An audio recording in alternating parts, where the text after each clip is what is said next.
नीचे गंगा की धार ऊपर मंदिर तोहार, नीचे गंगा की धार ऊपर मंदिर तोहार। मोरी मैया पाँव कैसे पढ़ूं दुर्गे मैया, पाँव कैसे पढ़ूं दुर्गे मैया।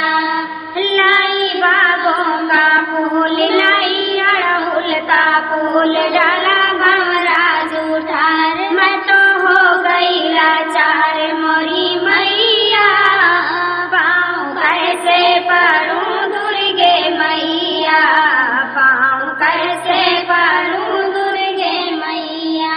नीचे यमुना की धार ऊपर मंदिर तोहार, नीचे मंदिर धार ऊपर मंदिर तोहार। मोरी मैया पाँव कैसे पढ़ूं दुर्गे मैया, पाँव कैसे पढ़ूं दुर्गे मैया। लाई गंगा का जल डाला मछली जूठार, लाई गंगा का जल डाला मछली जूठार, मैं तो हो गई लाचार। मोरी मैया पाँव कैसे पढ़ूं दुर्गे मैया।